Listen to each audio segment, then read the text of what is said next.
Pessoal, no vídeo de hoje eu vou responder a pergunta desse título: por que nenhum ensaio clínico é verdadeiramente randomizado? Essa pergunta poderia ser colocada de outra forma: por que nenhum ensaio clínico é verdadeiramente randomizado após o segundo dia de estudo? É bem verdade que no momento da randomização, imagine um ensaio clínico hipotético que todos os 10.000 pacientes foram randomizados no primeiro dia. Nesse primeiro dia, os dois grupos, se forem dois grupos, serão perfeitamente homogêneos. A partir do segundo dia, eles começarão a perder a homogeneidade. Eu vou explicar por que nesse vídeo, mas antes de explicar exatamente qual é o problema que acontece, eu vou dizer que esse problema é um problema que não tem muita relação necessariamente com um desenho do estudo inadequado. Como acontece com a maioria dos vieses, eles decorrem de um desenho de estudo abaixo do ideal, numa qualidade abaixo do ideal.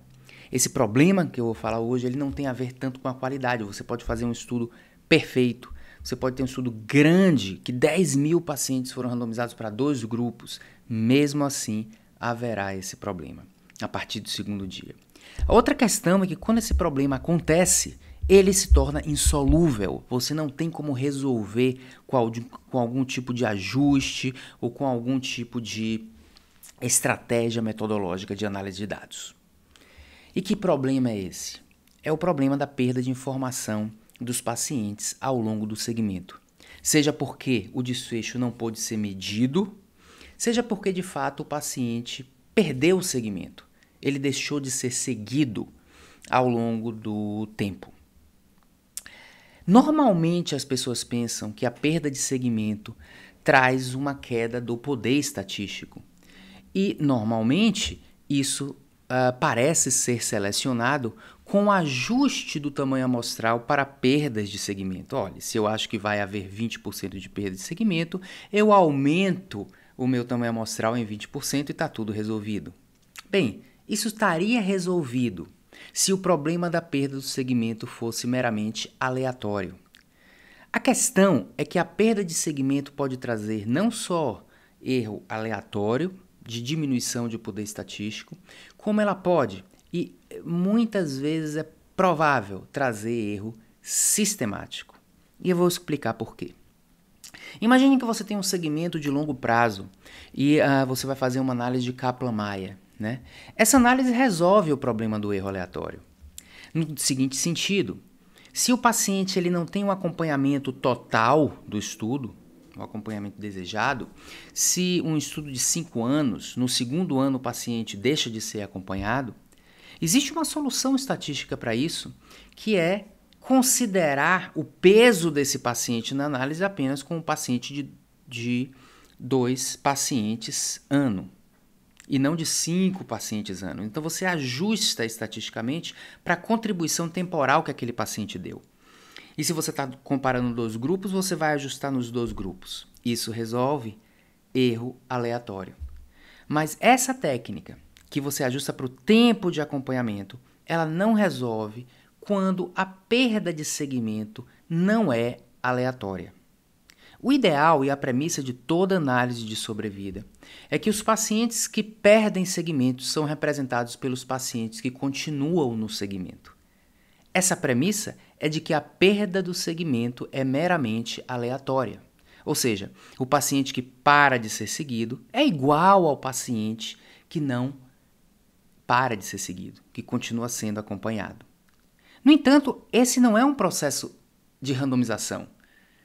Não há uma randomização da natureza necessariamente dizendo esse aqui não vai ser acompanhado, esse aqui vai ser acompanhado. Pelo contrário, muitas vezes, e aí surge o problema, o paciente que para de ser acompanhado, ele para por ser diferente do que continua sendo acompanhado. E se essa diferença, essa é o mais importante, se essa diferença tiver relação com o desfecho, você gera necessariamente um viés. Pior, se essa diferença também tiver relação com o tratamento, por exemplo, um tratamento causa um efeito colateral e por isso o paciente para de ser seguido, some do estudo, etc., ele cria uma ligação inadequada entre o tratamento e um desfecho mais desfavorável, porque o paciente que tem mais efeito colateral é também o paciente que pode ter desfechos, são mais predispostos a ter outros desfechos indesejados também. Então, há essa grande questão. Quando você está acompanhando pacientes ao longo do tempo, existem 3 possibilidades dos pacientes perderem segmento. Uma delas não é problema, que é o chamado censura do paciente administrativa. A propósito, censura é quando o paciente para de ser acompanhado, quando ele some no meio do segmento, se chama que ele é censurado, ou seja, eu vou censurar o resto do tempo que eu não acompanhei ele, eu só vou considerar o tempo que ele foi acompanhado. Quando a censura é administrativa, isso significa que o paciente foi acompanhado até terminar o estudo, mas ele às vezes só foi acompanhado por 2 anos porque ele foi um dos últimos pacientes que entrou no estudo. Diferente do primeiro paciente que entrou no estudo, que foi acompanhado por 5 anos. Essa é censura administrativa. Não é, na realidade, um problema que o paciente saiu, o problema é que ele entrou mais tarde. E entrar mais tarde tem mais a ver com aleatoriedade do que sair mais cedo. Ok? Agora, se não é a censura administrativa, se o estudo ainda está caminhando e o paciente sai, ele pode sair por 2 motivos, simplesmente perda de follow-up, ou ele pode sair por evento que compete com o evento em questão. Competing risk, o risco que está competindo com o risco do evento em questão. A primeira situação, perda de follow-up, o paciente parou de ser seguido. Ele pode parar de ser seguido porque ele teve um efeito colateral exatamente do tratamento que está sendo avaliado e ele some. Você não considerou mais isso.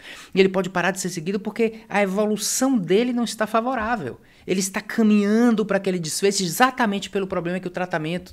Você está comparando 2 tratamentos. O tratamento não está dando certo. E esses pacientes têm maior probabilidade de não aderir ao estudo. Podem ter maior probabilidade. E na situação do risco que compete com o desfecho é pior ainda.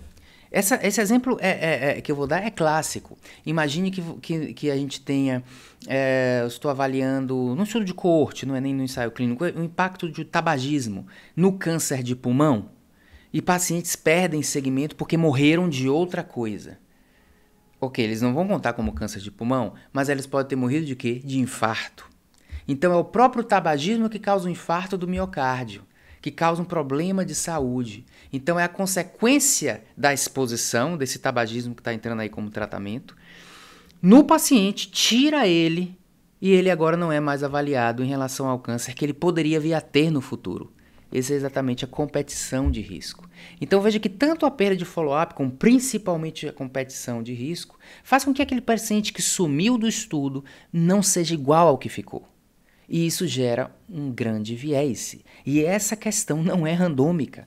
Por isso que eu digo que a partir do 2º dia do estudo, você já não é mais um ensaio clínico randomizado. É alguma coisa que remonta mais, se a gente fosse rígido, a um estudo observacional não randomizado. Claro que um estudo randomizado é melhor, mas essa conversa mostra que existem coisas que acontecem após a randomização que muitas vezes são insolúveis. Outras coisas podem acontecer que eu não estou falando nesse vídeo após a randomização, mas são mais fáceis de solucionar ou dependem mais de uma metodologia adequada. O problema da perda do follow-up é um problema que não depende de uma metodologia adequada e não é solucionável. Você pode tentar, é bem verdade, prevenir isso. Por exemplo, você facilita a permanência do paciente no estudo. O estudo não é um estudo que impõe uma série de trabalho ao paciente ou procedimentos, etc. Ou você tem um acompanhamento mais de perto do paciente. Esse é o problema de ensaios clínicos pragmáticos, que facilitam, e aqueles ensaios clínicos que são mais flexíveis e que o paciente informa, você não tem contato com ele, você está observando o desfecho no prontuário, coisas desse tipo, muito maior risco de perda de segmento. Então é uma preocupação. A gente pode então tentar prevenir, acompanhar o paciente mais de perto, fazer com que seja mais agradável a estadia do paciente no estudo, mas prevenir não é uma prevenção total, mas diminuir a probabilidade, mas você não previne totalmente essa questão. E quando acontece, você só pode pensar, será que teve relação com causa dele sair ou foi um fenômeno meramente aleatório? Quando acontece, existe a possibilidade de análise de sensibilidade, ou seja, eu vou considerar aqui se o paciente continuasse acompanhado, na pior das hipóteses, se ele fosse do grupo tratamento, eu vou considerar que ele teve o desfecho. Todos que perderam o segmento vão ter o desfecho e do grupo placebo, digamos, nenhum que perdeu o segmento vai ter o desfecho. Então eu analiso a pior hipótese e se eu perceber que na pior hipótese o resultado do estudo que foi positivo, digamos, não mudou, eu confio mais naquele resultado do estudo. Enfim, você pode tentar fazer algumas coisas para o estudo ser um estudo menos vulnerável de perda de segmento. E uma vez ele acontecendo, você pode fazer análise de sensibilidade. Mas nenhuma das duas coisas resolve plenamente a questão. Então fica realmente essa mensagem, que a gente não deve endeusar ensaios clínicos randomizados por eles ser randomizados com uma metodologia perfeita. Eles também são vulneráveis a problemas não aleatórios que acontecem após a randomização e, portanto, a atenção e a análise ser também baseada na probabilidade pré-teste, a reprodutibilidade ser importante e a gente valorizar o quanto houve de perda de segmento. Isso de fato não é tão valorizável e não é tão valorizado e não é tão valorizado porque as pessoas interpretam perda de segmento como algo basicamente relacionado à perda de poder estatístico. Isso aconteceria apenas perda de poder estatístico se fosse uma causa aleatória da perda do segmento. Mas quando tem viés embutido na perda do segmento, esse resultado pode ser alterado significativamente. Para que lado? Também não sabemos. Essa é uma outra característica. Normalmente os vieses a gente é capaz de prever se vai para um lado ou para o outro.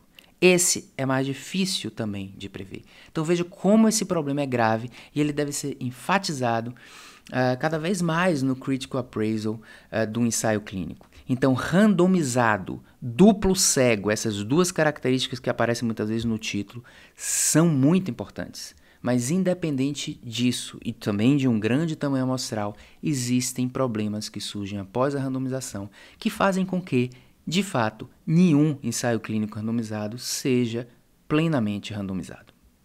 Até a próxima sexta.